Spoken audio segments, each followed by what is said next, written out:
അർത്ഥം നക്ഷത്രക്കാരിലെ സ്ത്രീ ആയാലും പുരുഷനാണെങ്കിലും വരുന്ന 30 ദിവസത്തേക്കൊന്ന് ശ്രദ്ധിക്കണം. എന്താണ് ശ്രദ്ധിക്കേണ്ടത്? എല്ലുകൾക്ക് ബലക്കുറവുണ്ടാകുന്ന കാലഘട്ടമാണ്. നട്ടലിന് ക്ഷതമുണ്ടാകും. നമസ്കാരം.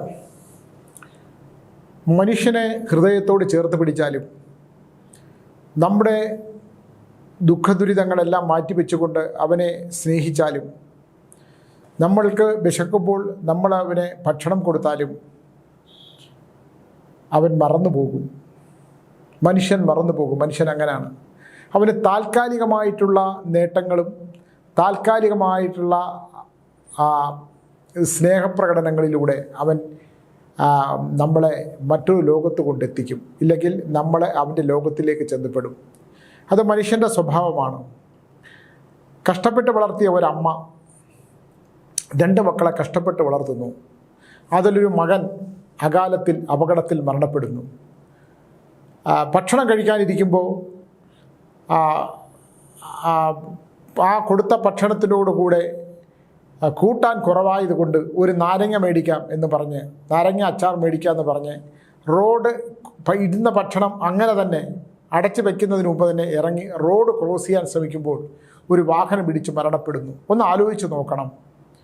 കഴിക്കാനിരുന്ന ഭക്ഷണത്തിൻ്റെ മുമ്പിൽ നിന്ന് എഴുന്നേറ്റ് റോഡ് ക്രോസ് ചെയ്യുമ്പോൾ ഇടിച്ച് മരണപ്പെടുന്നു. ആ ഭക്ഷണം ആർക്കുള്ളതായിരുന്നു? അതവിടെ നിൽക്കട്ടെ. ആ അമ്മയുടെ 2ാമത്തെ മകൻ, ആദ്യത്തെ മകൻ പോയി, 2ാമത്തെ മകൻ ഒരു വിവാഹം കഴിക്കുന്നു. പ്രണയിച്ചൊരു പെൺകുട്ടിയെ വിവാഹം കഴിക്കുന്നു. പ്രണയിച്ച് വിവാഹം കഴിക്കുന്ന ഒരു പെൺകുട്ടിയുടെ അടിമയായി ജീവിക്കുന്ന മകൻ, ഒരു മകൻ മരിച്ചു. ഈ അമ്മയെ കൂടെ ആ മകൻ്റെ കൂടെ താമസിപ്പിക്കാൻ തയ്യാറാകുന്നു. ആ മരുമകളാകട്ടെ ഈ അമ്മയെ ഉൾക്കൊള്ളാൻ തയ്യാറാകുന്നില്ല. ആ ഭർത്താവ് മരിച്ചതിന് ശേഷം കഠിനാധ്വാനം ചെയ്ത് കഷ്ടപ്പെട്ട് ബുദ്ധിമുട്ടി വളർത്തിയ മക്കൾ, അതിലൊരു മകൻ മരിച്ചു. 2ാമത്തെ മകൻ അവനിഷ്ടമുള്ളൊരു പെൺകുട്ടിയെ വിവാഹം കഴിച്ചു. ആ പെൺകുട്ടിയാണെങ്കിൽ ഈ അമ്മയെ ഉൾക്കൊള്ളാൻ പറ്റാതെ അതിക്രൂരമായി പീഡിപ്പിക്കുക മാത്രമല്ല, ഈ വീട്ടിൽ നിന്ന് ഇറങ്ങിപ്പോകൂ എന്ന് പറയുകയും ചെയ്യുന്നു. പുറത്തിറക്കി വിടുകയാണ്. അത് ആ അമ്മ അവരുടെ ദാമ്പത്യം തകരാതിരിക്കാൻ മകനോട് പറയുന്നില്ല.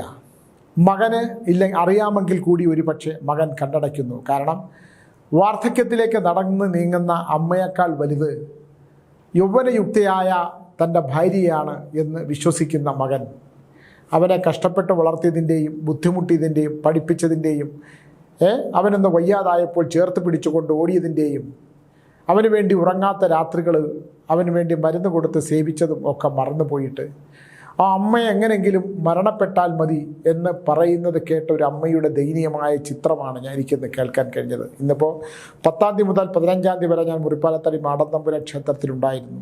അതിലൊരു അമ്മയുടെ ദുഃഖമാണത്. രാത്രിയിൽ അമ്മ ഉറങ്ങാൻ കഴിയാതെ കിടക്കുമ്പോൾ എൻ്റെ അമ്മയല്ലേ, തള്ളയെ കൊല്ലാൻ പറ്റുമോ, അവർ ചാകുന്നുമില്ലല്ലോ എന്ന് പറയുന്ന മകൻ്റെ വർത്തമാനം കേട്ട് ആ മാതൃഹൃദയം വിങ്ങി പൊട്ടിപ്പോവുകയാണ്. എങ്ങോട്ടാണ് പോകേണ്ടത്? എവിടെയാണെന്ന് തലചായ്ക്കാനുള്ളത്?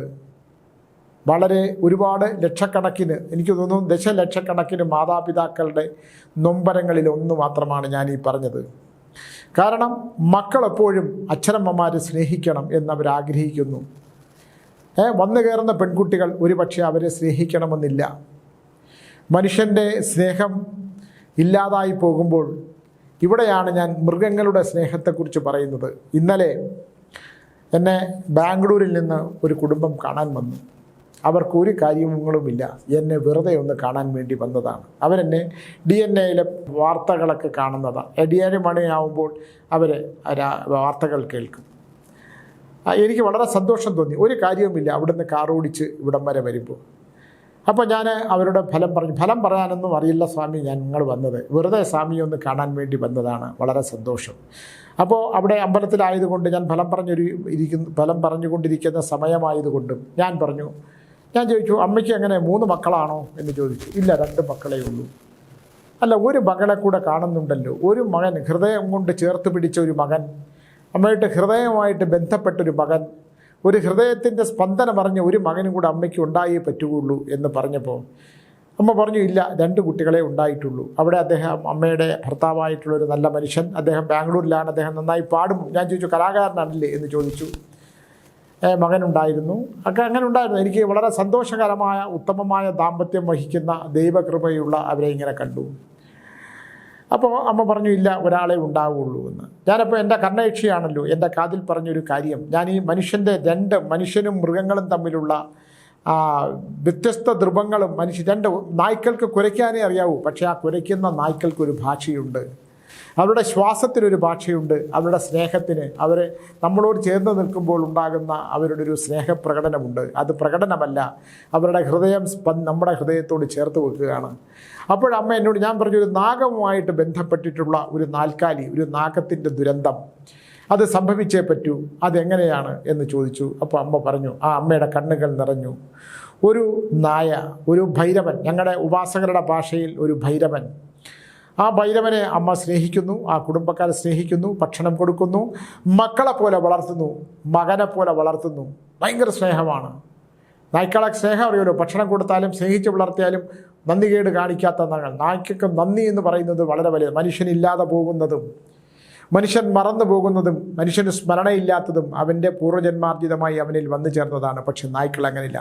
ഒരു നേരത്തെ ഭക്ഷണം കൊടുത്താൽ നമ്മളൊന്ന് തലോടിയാൽ നമ്മുടെ മരണം പോലും ഏറ്റെടുക്കുന്ന നായ്ക്കളുണ്ട്. ഞാൻ ചോദിക്കും ചിലരോട്, നീ വീട്ടിലെ ഭൈരവൻ പോയി അല്ലേ? ഭൈരവൻ എന്ന് പറഞ്ഞാൽ സാധാരണക്കാർക്ക് മനസ്സിലാകില്ല, അത് നായ. അപ്പോൾ പറയും നായ്ക്കൾ അങ്ങനെ ഉണ്ടായിരുന്നു. അയ്യോ സ്വാമി, നമ്മുടെ കുടുംബത്തിലൊരു വലിയ നായ ഉണ്ടായിരുന്നു, നമ്മളോട് ചേർന്ന് നിന്നതാണ്, മരണപ്പെട്ടു പോയി.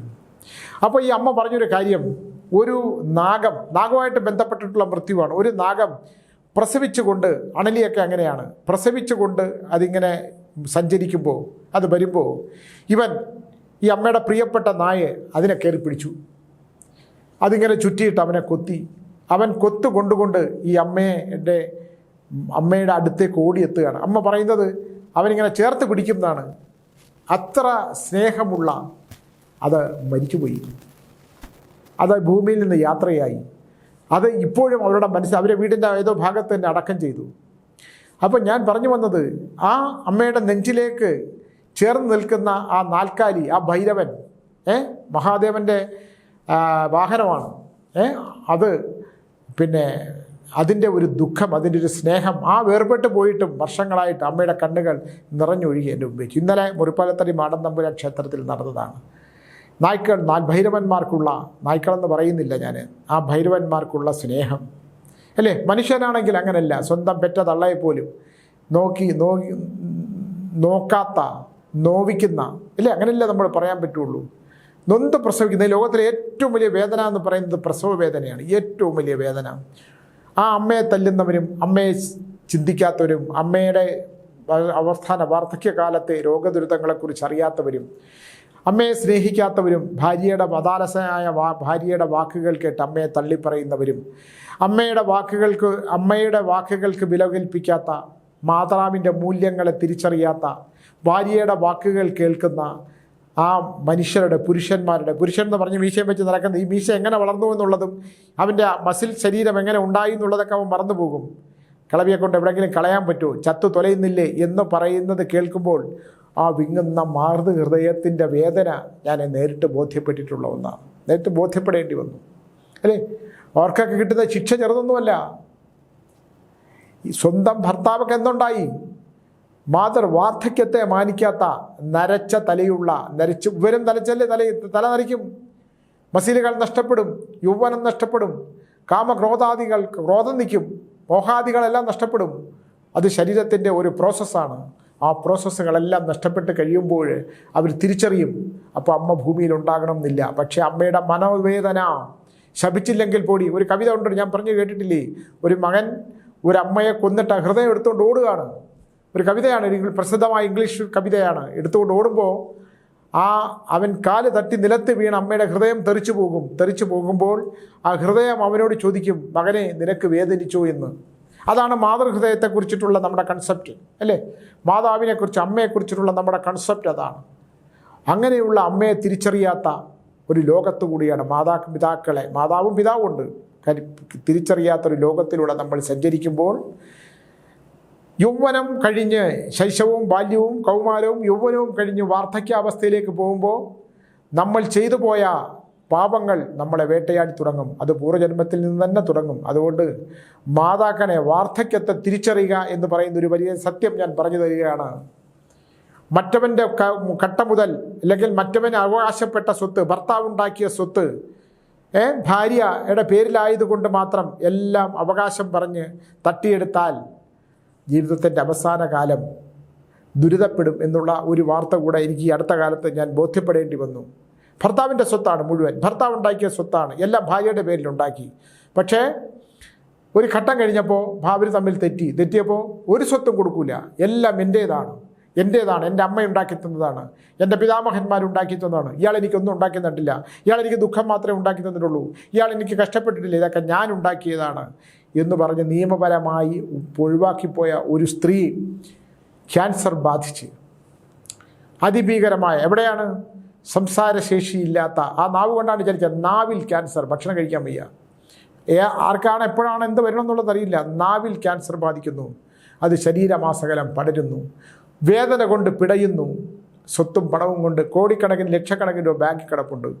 പക്ഷേ ഒപ്പിട്ടെടുക്കാൻ എത്ര ഒപ്പിട്ട് കൊടുത്താലും അതിന് മരുന്നില്ല, പ്രതിവിധിയില്ല. ദൈവം അങ്ങനെയാണ്, ദൈവം പരീക്ഷിക്കും. അങ്ങനെ പരീക്ഷണങ്ങളിലൂടെ നമ്മൾ കടന്നു പോകേണ്ടി വരും. ഇതെല്ലാം ഓരോ വാർത്തകൾ. നമ്മളെപ്പോഴും പറ്റുന്ന കർമ്മങ്ങൾ ചെയ്യുമ്പോൾ, നമുക്ക് അവകാശമില്ലാത്തത് ചെയ്യുമ്പോൾ നമുക്ക് വന്നു ചേരുന്ന ദുരന്തത്തെക്കുറിച്ച്, ദുരന്തങ്ങളെക്കുറിച്ച് കൂടെ ഒന്ന് ആലോചിക്കുന്ന വളരെ നല്ലതാണ്. അധികാരത്തിനും പണത്തിനും വേണ്ടി നമ്മൾ മറ്റുള്ളവരെ കൊല്ലുക, മറ്റുള്ളവരുടെ സ്വത്ത് തട്ടിപ്പറിക്കുക, നമ്മളെ ഭൗതിക സുഖങ്ങൾക്ക് വേണ്ടി ഭ്രമിക്കുക, മറ്റുള്ളവരെ വേദനിപ്പിക്കുക, ഇതെല്ലാം ചെയ്തു കഴിയുമ്പോൾ നമ്മൾ അനുഭവിക്കാൻ പോകുന്നതിനെക്കുറിച്ച് കൂടി നമുക്കൊരു ധാരണ ഉണ്ടാകുന്നത് വളരെ നല്ലതാണ്, വളരെ നല്ലതാണ്. അപ്പോൾ ആ നായ്ക്കുട്ടി അങ്ങനെ മരിച്ചു. മറ്റൊന്ന് എല്ലാം, അപ്പോൾ ഞാനതിന് പരിഹാരം പറഞ്ഞു. ഇവിടെ അളകപ്പൻകോട് എന്ന് പറയുന്നൊരു സ്ഥലം കുഴിത്തുറയ്ക്കടുത്തുണ്ട്. അവിടെ ഈ നാൽക്കാലികൾക്കുള്ള പരിഹാരം ചെയ്യുന്ന സ്ഥലമാണ് ഞാൻ കണ്ടുപിടിച്ചു. അവിടെ ചെന്നാൽ മൃഗങ്ങളുടെ, രാവിലെ 10:30 വരെയാണ് ഏതോ ദിവസങ്ങളിലൊക്കെ, അവിടെ ചെന്നാൽ അവിടെ മൃഗങ്ങളെയൊക്കെ ഇങ്ങനെ ചുവരിൽ പതിപ്പിച്ച് വെച്ചിട്ടുണ്ട് എല്ലാം. അവിടെ അതിനെ പറ്റി വീടിൻ്റെ 4 മൂലയിലുമുള്ള മണ്ണും വീടിൻ്റെ മുറ്റത്തുള്ള മണ്ണും തേങ്ങയുമായിട്ട് ചെന്ന് കഴിഞ്ഞാൽ അതിന് പരിഹാരം ഉണ്ടാകും.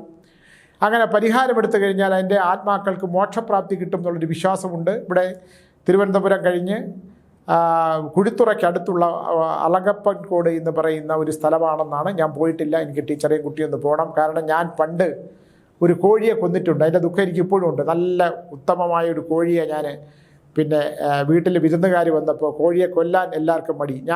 എൻ്റെ ഒരു 8-9 വയസ്സ് പ്രായമുള്ളൂ.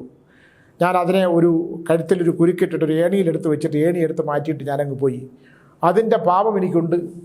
അപ്പോൾ ഞാൻ അവിടെ പോയി ഒരു കോഴിയെ മേടിച്ച് വെച്ചിട്ട്, തടിയിലുണ്ടാക്കിയ അല്ലെങ്കിൽ വെള്ളിയിലുണ്ടാക്കിയ ഒരു കോഴിയെ മേടിച്ച് വെച്ചിട്ട് അതിൻ്റെ പരിഹാരം ചെയ്യണം.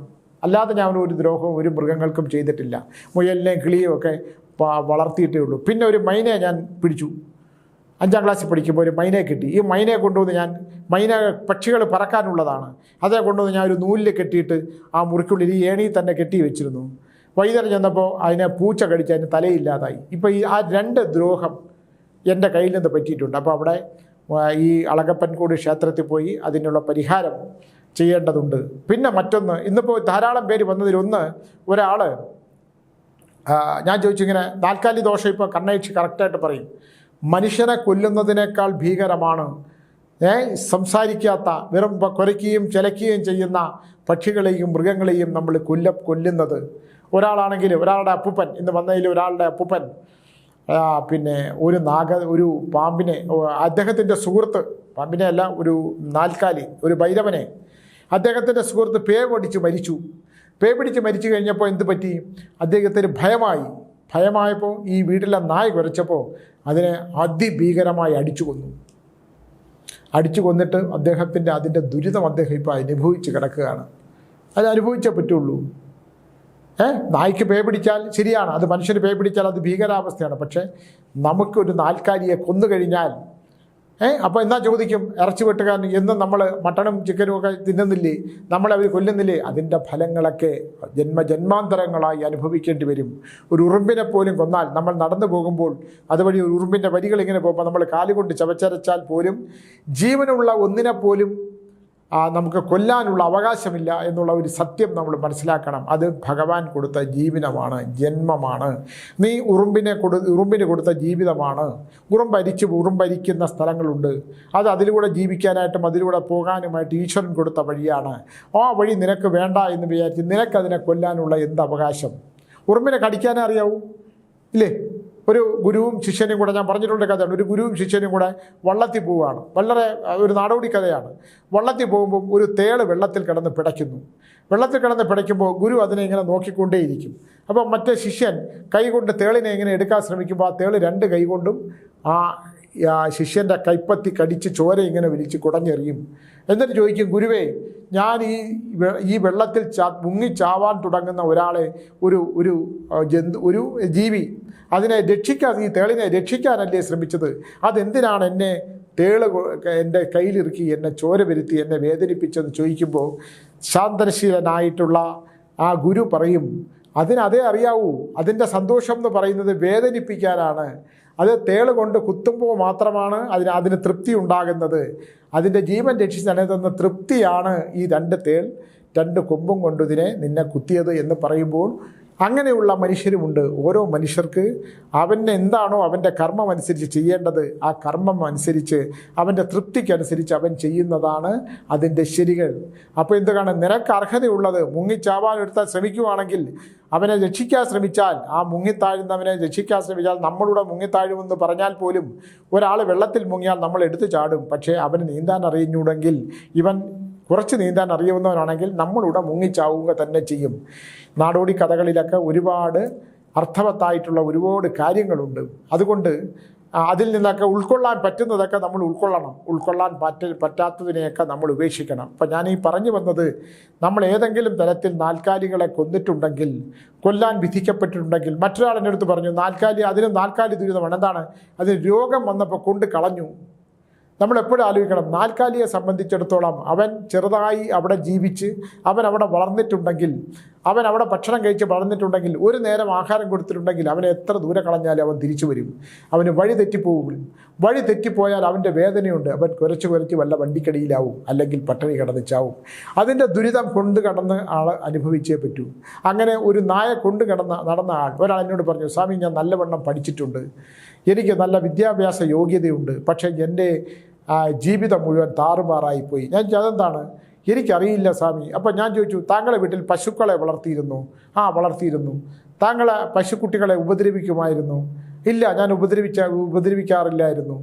അപ്പോൾ താങ്കൾക്ക് താൽക്കാലികളുടെ ദോഷം കാണുന്നുണ്ടല്ലോ, അതെന്ത് സംഭവിച്ചതാണ്? അപ്പോൾ അദ്ദേഹം കുറേ നേരം ഇങ്ങനെ ആലോചിച്ചിട്ട് പറഞ്ഞു, ഞാൻ പശുക്കുട്ടി പാല് കുടിക്കാതിരിക്കാൻ, ആ പശുക്കുട്ടിയെ പാല് കുടിക്കാനായിട്ട് ചെല്ലുമ്പം അതിനെ വലിച്ച് ദൂരെ കൊണ്ട് കെട്ടുകയായിരുന്നു.